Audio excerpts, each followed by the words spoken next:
چپکے سے حضور نبی کریم صلی اللہ علیہ وآلہ وسلم کے پاس پہنچا اور آپ کے سر اقدس اور آپ کے قدموں شریف کے بوسے لینے لگا، اور پھر کہا کہ میں آپ صلی اللہ علیہ وآلہ وسلم پر ایمان لایا، اور میں گواہی دیتا ہوں کہ آپ وہی ہیں جن کا اللہ رب العزت نے تورات میں ذکر فرمایا ہے۔ اس کے بعد اس نے کہا کہ اے محمد صلی اللہ علیہ وآلہ وسلم، میں نے آپ میں پیغمبری کی تمام نشانیاں دیکھ لی ہیں، یعنی وہ تمام علامات جو قدیم کتب میں آپ کی نبوت کی علامات کے طور پر مذکور ہیں، صرف ایک نشانی دیکھنا باقی رہ گئی ہے۔ اس لیے اگر آپ مجھے اپنا کاندھا مبارک کھول کر دکھا دیں۔ حضور نبی کریم صلی اللہ علیہ وآلہ وسلم نے اس کے سامنے اپنے شانہ مبارک کھولے تو راہب نے دیکھا کہ وہاں مہر نبوت جگمگا رہی تھی۔ راہب فوراً یہ کہتے ہوئے اس مہر نبوت کو چومنے کے لیے جھکا کہ میں گواہی دیتا ہوں کہ اللہ رب العزت کے سوا کوئی عبادت کے لائق نہیں، اور گواہی دیتا ہوں کہ آپ اللہ رب العزت کے وہی پیغمبر ہیں جن سے متعلق حضرت عیسیٰ ابن مریم روح اللہ علیہ السلام نے خوشخبری دی تھی، اور انہوں نے فرمایا تھا کہ میرے بعد اس درخت کے نیچے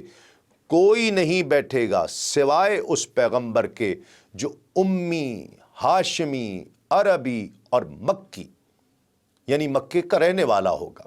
وہی قیامت میں حوض کوثر والا، شفاعت والا اور لوائل حمد یعنی علم بردار والا ہوگا۔ امام حلبی یہاں لکھتے ہیں کہ مجھے ایسا کوئی شخص نہیں ملا جو اس نستورہ راہب کو صحابہ کرام میں شمار کرتا ہو، جس طرح کے بعض علماء نے بحیرہ راہب کو صحابہ میں سے بھی شمار کیا ہے، جبکہ مناسب یہ معلوم ہوتا ہے کہ نستورہ راہب بھی اسی جیسا ہو، یعنی اسے بھی وہی مقام ملنا چاہیے ہو۔ صحیح یہ ہے کہ بحیرہ اور نستورہ یہ دونوں راہب اہل فطرت میں سے ہیں، ان جیسے دوسرے وہ لوگ جنہوں نے حضور نبی کریم صلی اللہ علیہ وآلہ وسلم کی نبوت سے پہلے اس بات کی تصدیق کی ہے کہ آپ اس امت کے نبی ہیں، وہ اہل فطرت میں سے ہیں، اہل اسلام میں سے نہیں ہیں، چاہے جائے کہ ان کو صحابی کہا جائے، اس لیے کہ مسلمان اس کو کہا جائے گا جس نے حضور نبی کریم صلی اللہ علیہ وآلہ وسلم کی رسالت کا اقرار اس رسالت کے اعلان کے بعد کیا ہو۔ بہرحال یہ ایک ضمنی بات ہے جو آپ کے گوش گزار کی گئی اور اس پر سیرت نگاروں نے لکھا ہے، اس لیے اس کا تذکرہ کیا گیا۔ ایک بات تو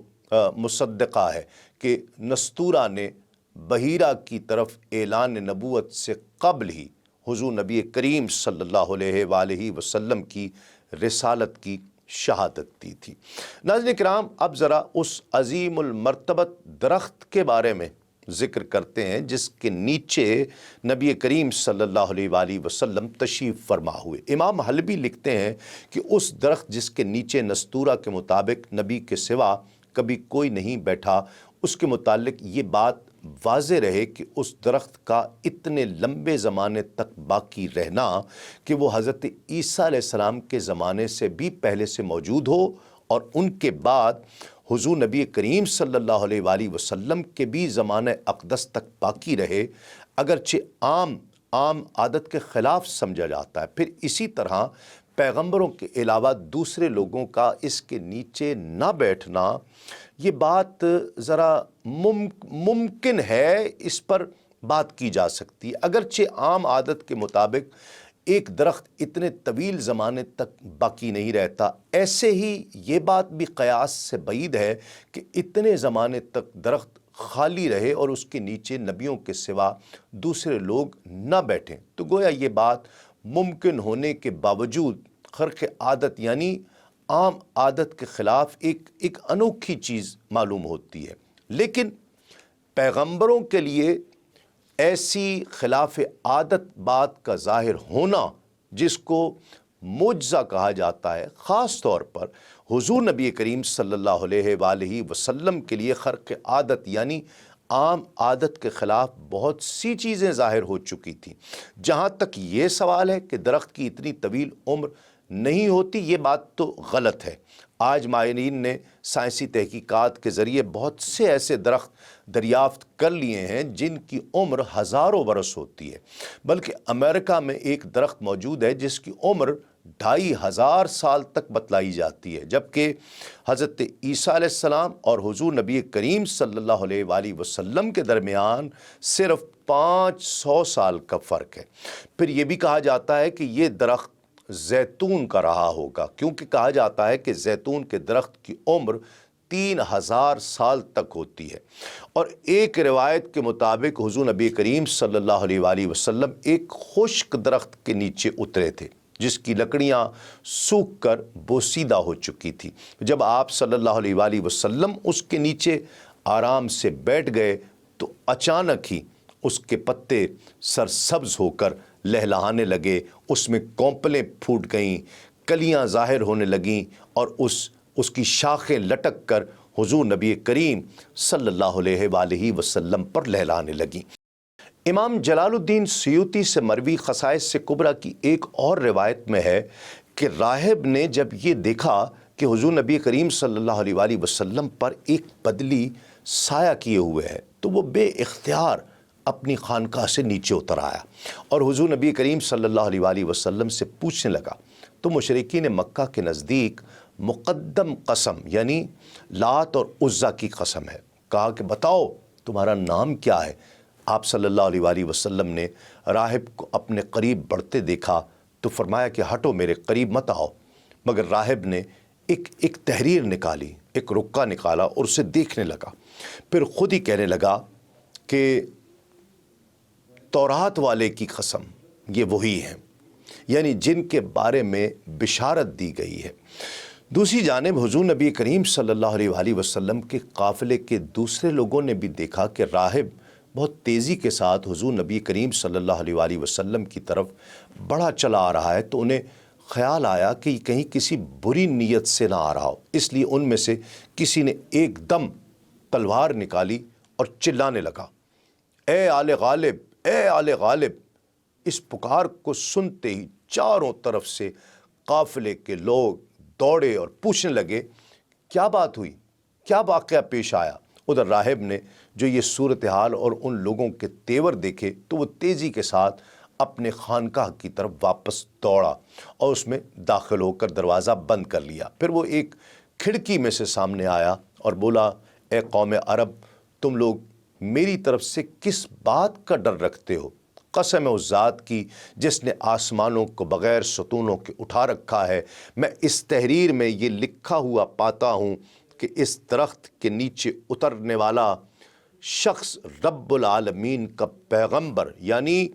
رسول اللہ صلی اللہ علیہ وآلہ وسلم ہے، جس کو اللہ رب العزت ننگی تلوار اور زبردست امداد کے ساتھ ظاہر فرمائیں گے، اور یہ خاتم النبیین ہیں۔ اب جو شخص ان کی اطاعت اور فرمانبرداری کرے گا وہ نجات پا جائے گا، اور جو ان کی نافرمانی کرے گا وہ ذلیل اور رسوا ہو جائے گا۔ الغرض اس واقعے کے بعد حضور نبی کریم صلی اللہ علیہ وآلہ وسلم بصرہ کے بازار تشریف لے گئے اور وہاں وہ تجارتی مال فروخت کیا جو آپ صلی اللہ علیہ وآلہ وسلم اپنے ساتھ مکے سے لے کر آئے تھے، اور کچھ ضرورت کی چیزیں خریدیں۔ بازار بصرہ میں خرید و فروخت کے دوران نبوت کی تصدیق کے بارے میں امام حلبی رحمۃ اللہ تعالی علیہ بحوالہ علامہ شامی روایت کرتے ہیں کہ میں اس سے واقف نہیں کہ حضور نبی کریم صلی اللہ علیہ وآلہ وسلم نے یہاں کیا سامان فروخت کیا اور کیا خریدا تھا، البتہ اسی خرید و فروخت کے دوران ایک شخص کا حضور نبی کریم صلی اللہ علیہ وآلہ وسلم سے کسی بات پر اختلاف ہو گیا، تو اس نے حضور نبی کریم صلی اللہ علیہ وآلہ وسلم سے کہا کہ اپنے سچے ہونے کی دلیل کے لیے لات اور عزا کے نام پر حلف اٹھاؤ،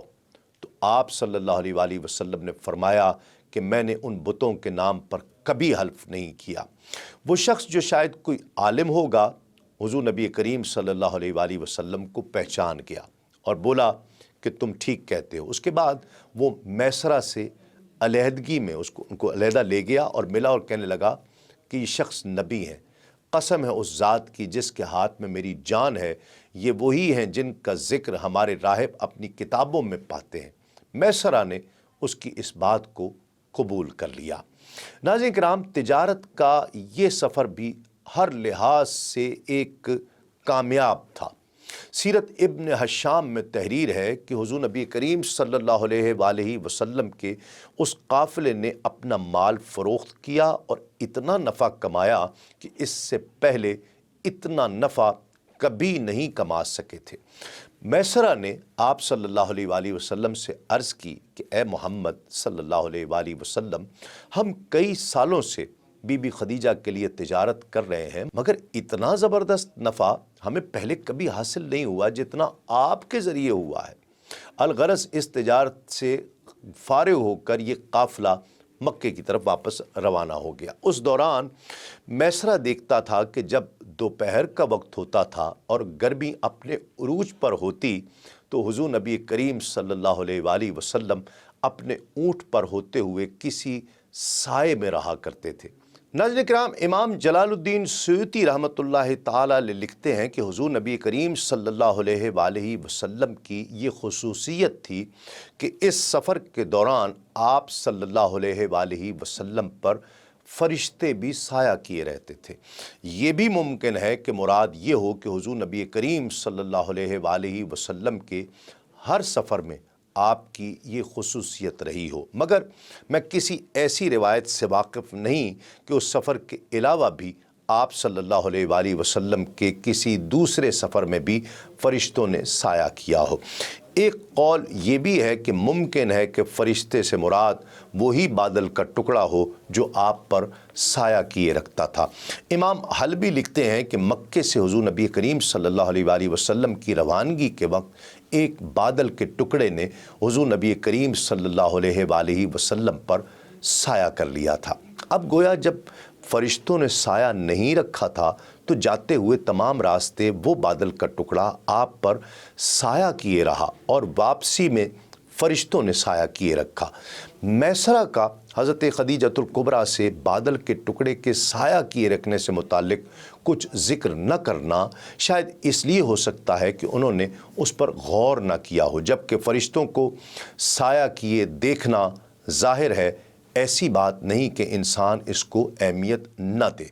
ناظرین کرام، امام غزالی لکھتے ہیں کہ صوفیاء کرام عالم بیداری میں ملائکہ کو دیکھتے ہیں کیونکہ ان کے دل اور نفوس پاک اور صاف ہو چکے ہوتے ہیں، وہ آلائش دنیاوی سے منقطع ہو چکے ہوتے ہیں، جاہ و مال کی محبت سے ان کے دل خالی ہو چکے ہوتے ہیں، وہ علم دائمی اور عمل مسلسل سے رب تعالیٰ کی ذات اقدس کی طرف متوجہ ہوا کرتے ہیں۔ امام زینی دہلان اور امام حلبی اور ابن سعد کی مختلف روایات کا خلاصہ یہ ہے کہ اللہ رب العزت نے میسرہ کے دل میں رسول اللہ صلی اللہ علیہ وآلہ وسلم کی بہت زیادہ محبت ڈال دی تھی، کیونکہ اس سفر میں اس نے آپ کی شرافت، نیکی، سچائی، ایمانداری اور خوش اخلاقی دیکھی تھی جس نے اس کا دل مو لیا تھا۔ اب ایسا معلوم ہوتا تھا کہ جیسے میسرہ خود حضور نبی کریم صلی اللہ علیہ وآلہ وسلم ہی کا غلام ہو۔ الغرض واپسی کے سفر میں جب یہ قافلہ مرزہران کے مقام پر پہنچا جو مکے اور اسفان کے درمیان ایک وادی ہے اور جس کو عام طور پر بطن مرو کہا جاتا تھا اور اب وادی فاطمہ کے نام سے یہ مشہور ہے، تو میسرہ نے حضور نبی کریم صلی اللہ علیہ وآلہ وسلم سے عرض کیا کہ کیا آپ اسے پسند فرمائیں گے کہ آپ صلی اللہ علیہ وآلہ وسلم جناب خدیجہ کے پاس ہم سے پہلے پہنچ جائیں اور ان کو سب حالات بتلائیں کہ اس مرتبہ تجارت میں کتنا غیر معمولی نفع ہوا ہے۔ ممکن ہے یہ بات سن کر وہ آپ کی اجرت میں اضافہ کر دیں اور 2 جوان اونٹنیوں کے بجائے آپ کو 3 اونٹنیاں دے دیں۔ ایک روایت میں اس طرح بھی آیا ہے کہ آپ مجھ سے پہلے جناب خدیجہ کے پاس پہنچ کر انہیں بتلائیے کہ اللہ رب العزت نے آپ کے ہاتھوں کتنا زبردست فائدہ عطا فرمایا ہے۔ حضور نبی کریم صلی اللہ علیہ وآلہ وسلم نے میسرہ کے اس مشورے کو قبول فرمایا اور آپ صلی اللہ علیہ وآلہ وسلم اپنی اونٹنی پر سوار ہو کر مر الزہران سے آگے روانہ ہو گئے، یہاں تک کہ آپ دوپہر کے وقت مکۃ المکرمہ میں داخل ہو گئے۔ اس وقت حضرت خدیجۃ الکبریٰ کچھ دوسری خواتین کے ساتھ اپنے مکان کے بالائی حصے میں ایک کھڑکی میں تشریف فرما تھیں۔ جب حضور نبی کریم صلی اللہ علیہ وآلہ وسلم مکۃ المکرمہ میں داخل ہوئے تو انہوں نے دور سے آپ کو دیکھ لیا۔ آپ صلی اللہ علیہ وآلہ وسلم اونٹ پر سوار تھے اور آپ صلی اللہ علیہ وآلہ وسلم پر بادل کے ٹکڑے کا سایہ بھی موجود تھا۔ حضرت خدیجۃ الکبریٰ نے یہ منظر اپنے ساتھ کی دوسری عورتوں کو بھی دکھایا۔ وہ تمام خواتین اس منظر کو دیکھ کر حیران ہو گئیں۔ آخر رسول اللہ صلی اللہ علیہ وآلہ وسلم حضرت خدیجۃ الکبریٰ کے پاس پہنچے اور انہیں تجارت میں منافع اور دیگر چیزوں کا حال بتلایا، جو اس نفع سے 2 گنا تھا جو حضرت خدیجۃ الکبریٰ کو پہلے حاصل ہوا کرتا تھا۔ حضرت خدیجۃ الکبریٰ اس فائدے سے خوش اور مسرور ہوئیں۔ پھر انہوں نے آپ صلی اللہ علیہ وآلہ وسلم سے پوچھا کہ میسرہ کہاں ہے؟ آپ نے فرمایا کہ میں نے انہیں جنگل میں پیچھے چھوڑا ہے۔ حضرت خدیجۃ الکبریٰ نے عرض کی کہ اس کے پاس فوراً تشریف لے جائیے تاکہ وہ جلد یہاں پر پہنچ جائے۔ حضور نبی کریم صلی اللہ علیہ وآلہ وسلم کو فوراً ہی واپس بھیجنے سے حضرت خدیجۃ الکبریٰ کا مقصد یہ دیکھنا تھا کہ تصدیق ہو سکے کہ آیا آپ ہی وہ شخص ہیں جنہیں تھوڑی دیر پہلے انہوں نے ایک نرالی شان کے ساتھ دیکھا تھا کہ وہ بادل ان پر سایہ کیے ہوئے ہے، یا وہ کوئی اور تھا کہ دوبارہ دیکھ لیں۔ الغرض حضور نبی کریم صلی اللہ علیہ وآلہ وسلم پھر سوار ہو کر روانہ ہوئے اور حضرت خدیجۃ الکبریٰ جلدی سے پھر اوپر تشریف لے جا کر دیکھنے لگیں۔ حضور نبی کریم صلی اللہ علیہ وآلہ وسلم انہیں پھر اسی شان کے ساتھ نظر آئے جیسے پہلے دکھائی دیے تھے۔ اب انہیں یقین ہو گیا کہ وہ آپ ہی تھے جنہیں انہوں نے دور سے اس شان کے ساتھ دیکھا تھا کہ بادل کا ٹکڑا ان پر سایہ کیے ہوئے ہے۔ ناظرین کرام، کچھ دیر بعد جب رسول اللہ صلی اللہ علیہ وآلہ وسلم میسرہ کو لے کر تشریف لے آئے اور وہ حضرت خدیجۃ الکبریٰ کے پاس آیا تو انہوں نے میسرہ کو اس عجیب منظر کے متعلق بتایا جو انہوں نے دیکھا تھا۔ میسرہ نے یہ سن کر کہا کہ اے مالکن، میں تو یہ منظر اس وقت سے دیکھتا آ رہا ہوں جب سے ہم ملک شام سے روانہ ہوئے ہیں۔ پھر میسرہ نے حضرت خدیجۃ الکبریٰ کو نستورہ راہب کی بات بھی بتائی اور اسی طرح اس دوسرے شخص کا قول بھی بتایا جس نے ایک فروختگی کے سلسلے میں حضور نبی کریم صلی اللہ علیہ وآلہ وسلم سے کہا تھا کہ لات اور عزیٰ کے نام پر حلف اٹھاؤ۔ اس کے بعد میسرہ نے اونٹوں کا واقعہ بھی بتایا کہ کس طرح وہ تھک کر چلنے کے قابل نہیں رہے تھے اور پھر کس طرح حضور نبی کریم صلی اللہ علیہ وآلہ وسلم نے ان پر اپنا دست مبارک پھیرا اور کس طرح وہ ہاتھ پھیرتے ہی چاق و چوبند ہو گئے اور چلنے میں چست ہو گئے تھے۔ یہ سب واقعات سننے کے بعد ام المومنین حضرت خدیجۃ الکبریٰ نے حضور نبی کریم صلی اللہ علیہ وآلہ وسلم کو اس اجرت سے 2 گنی اجرت دی جو انہوں نے آپ کے لیے طے کر رکھی تھی، جبکہ آپ کے علاوہ دوسروں کو وہ 1 اونٹنی اجرت میں دیا کرتی تھی۔ ناظرین کرام، ایک مختصر سا وقفے کے بعد لوٹتے ہیں اس یقین کے ساتھ آپ کہیں نہیں جائیں گے۔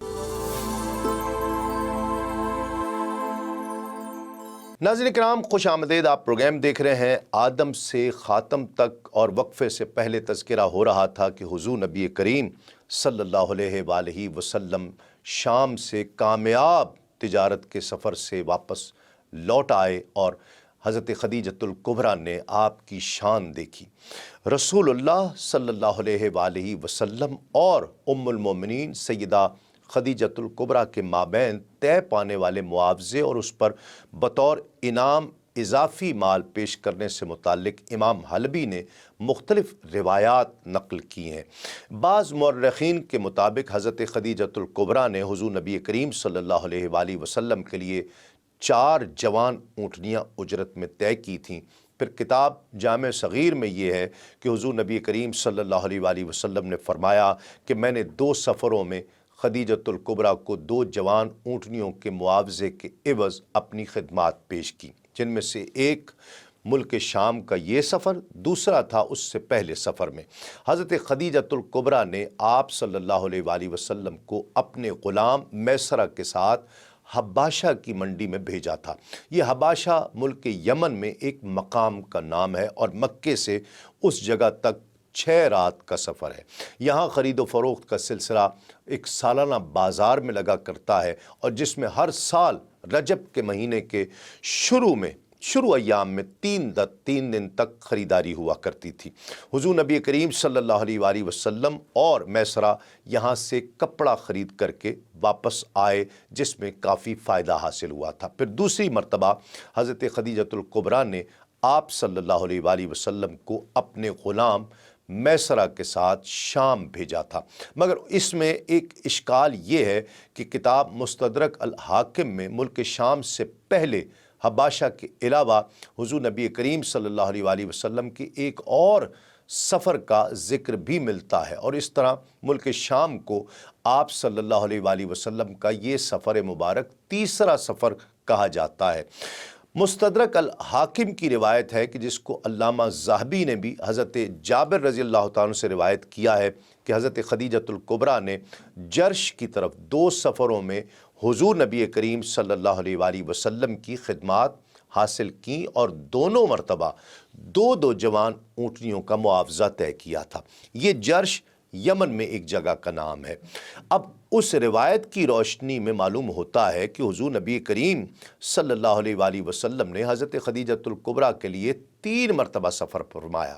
غالباً یہ جرش کا بازار وہی حباشہ کا بازار ہو، ورنہ یہ کہنا پڑے گا کہ حضور نبی کریم صلی اللہ علیہ وآلہ وسلم نے حضرت خدیجۃ الکبریٰ کے لیے 5 سفر کیے۔ 4 سفر تو یمن کے، جن میں سے 2 سفر 2 جوان اونٹنیوں کے معاوضے میں حباشہ کے، اور 2 سفر 2 جوان اونٹنیوں کے عوض جرش کے، اور 1 سفر یہ ملک شام والا۔ لہٰذا جرش سے مراد حباشہ ہی ہوگی کہ اس طرح آپ صلی اللہ علیہ وآلہ وسلم کے 3 سفر مبارک ہوتے ہیں۔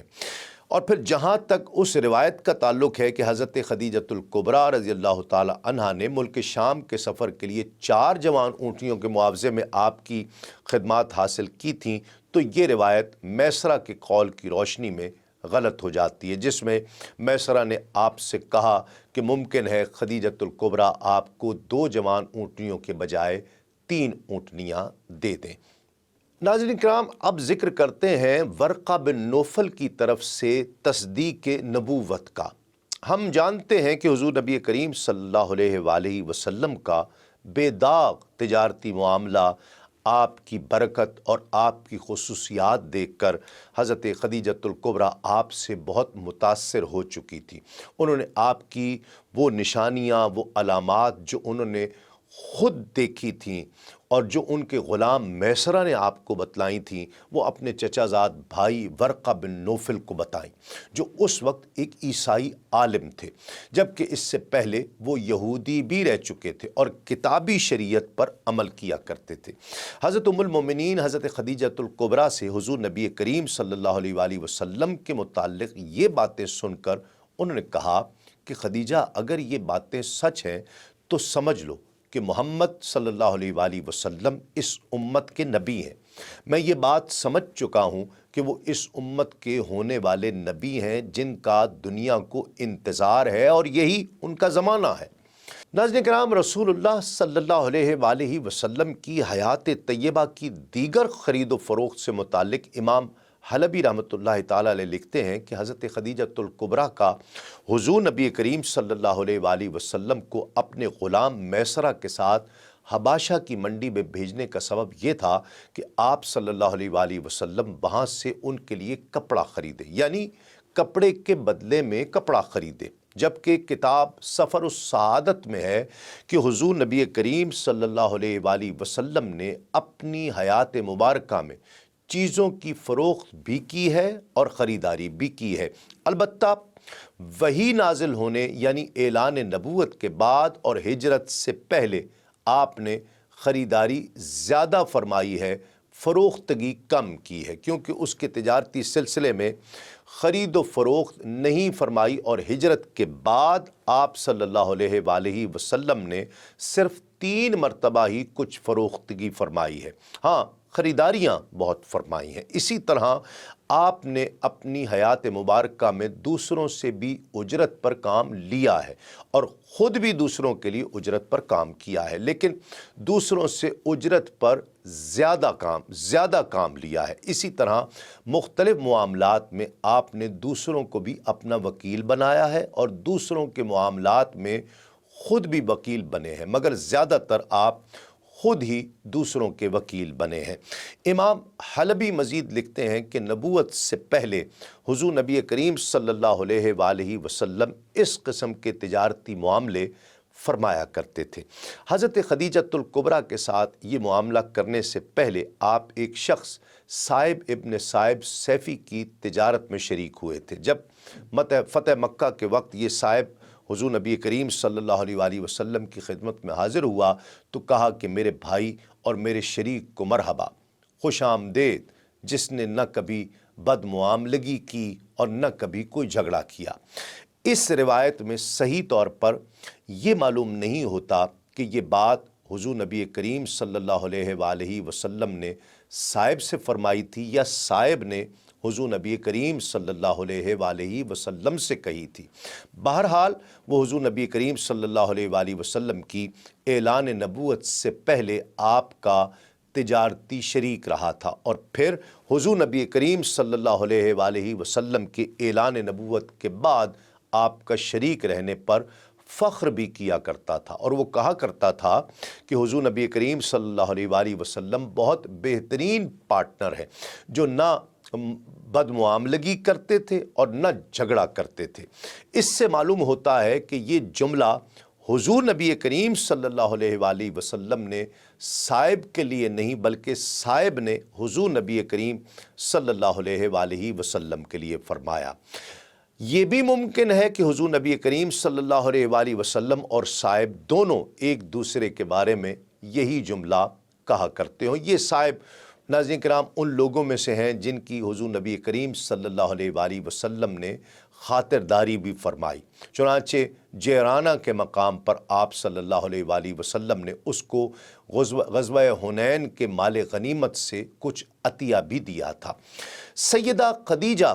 الکبریٰ رضی اللہ تعالی عنہا نے تجارتی قافلے میں پیش آمدہ تمام واقعات سے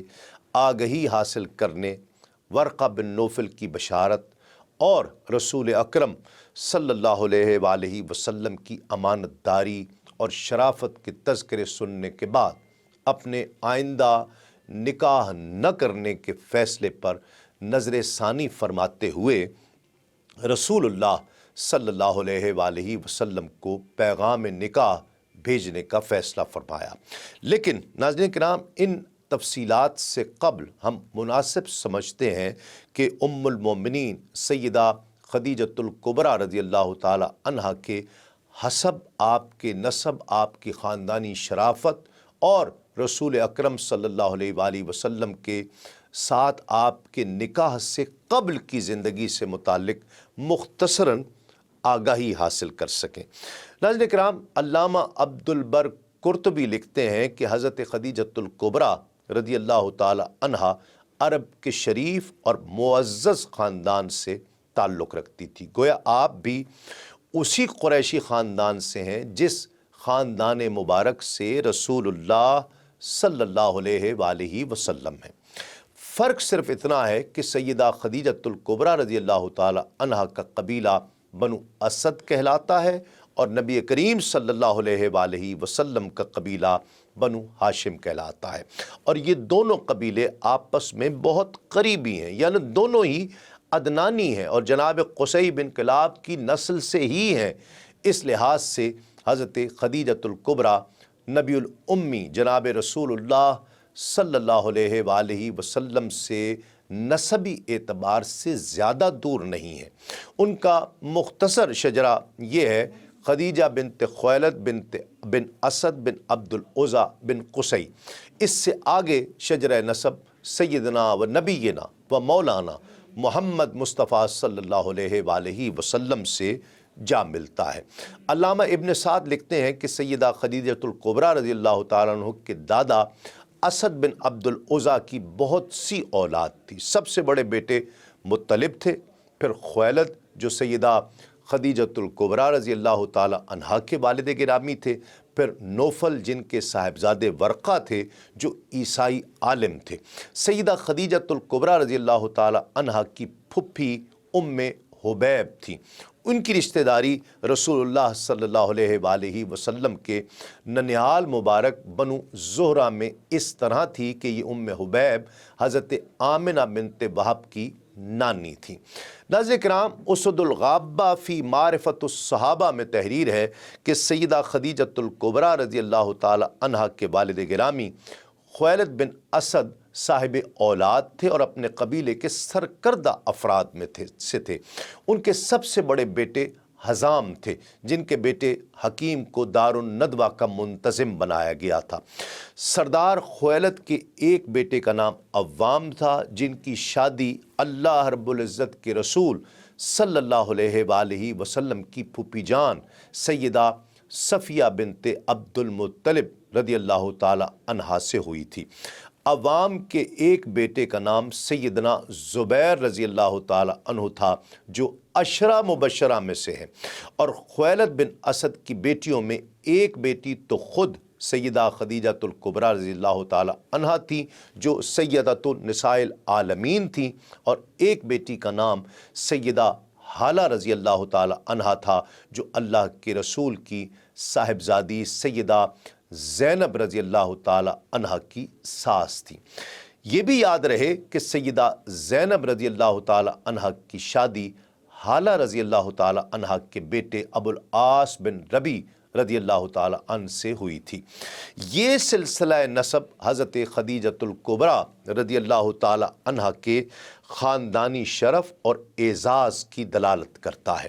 عرب میں قریش کا خاندان بہت ممتاز اور قابل فخر سمجھا جاتا تھا، اور ام المومنین حضرت خدیجۃ الکبریٰ رضی اللہ تعالی عنہا کا گھرانہ شرافت میں مشہور تھا۔ آپ کے والد بزرگوار جناب خویلد بن اسامہ رذیل کاموں اور ذلیل مشغلوں کو سخت حقارت کی نگاہ سے دیکھا کرتے تھے۔ خویلد ان آدمیوں کی محبت اور میل ملاپ سے بھی نفرت کیا کرتے تھے جو برے مشغلے رکھتے تھے اور بد اخلاقی اور بدتینتی کے مظاہرے کیا کرتے تھے۔ سب سے بڑھ کر ناظرین کرام یہ کہ جاہلیت کے زمانے میں بھی اہل عرب میں لڑکیوں کی پیدائش کو جب منحوس سمجھنے اور ان کی پیدا ہوتے ہی انہیں زندہ گاڑ دینے کی بھی رسم بد موجود تھی، لیکن خدیجہ طاہرہ جیسے شریف گھرانے اس مذموم گناہ سے اس وقت بھی مبرہ تھے، پاک تھے۔ آپ کے خاندان میں عورت کو منحوس نہیں سمجھا جاتا تھا، لڑکیوں کی پرورش محبت اور شفقت سے کی جاتی تھی، ان کی تربیت کا خیال رکھا جاتا تھا۔ آپ کے والد خصوصیت سے بہت غیرت مند، حیادار اور با اخلاق تھے۔ ناظرین کرام، حضور نبی کریم صلی اللہ علیہ وآلہ وسلم اور سیدہ خدیجۃ الکبریٰ کے درمیان رابطہ استوار اور پھر سیدہ کے آپ سے متاثر ہونے کا تذکرہ ہم نے کرنے کا آج شرف حاصل کیا۔ انشاءاللہ اگلے پروگرام میں ہم ام المومنین سیدہ خدیجۃ الکبریٰ کے حضور نبی کریم صلی اللہ علیہ وآلہ وسلم کے ساتھ نکاح مبارک کی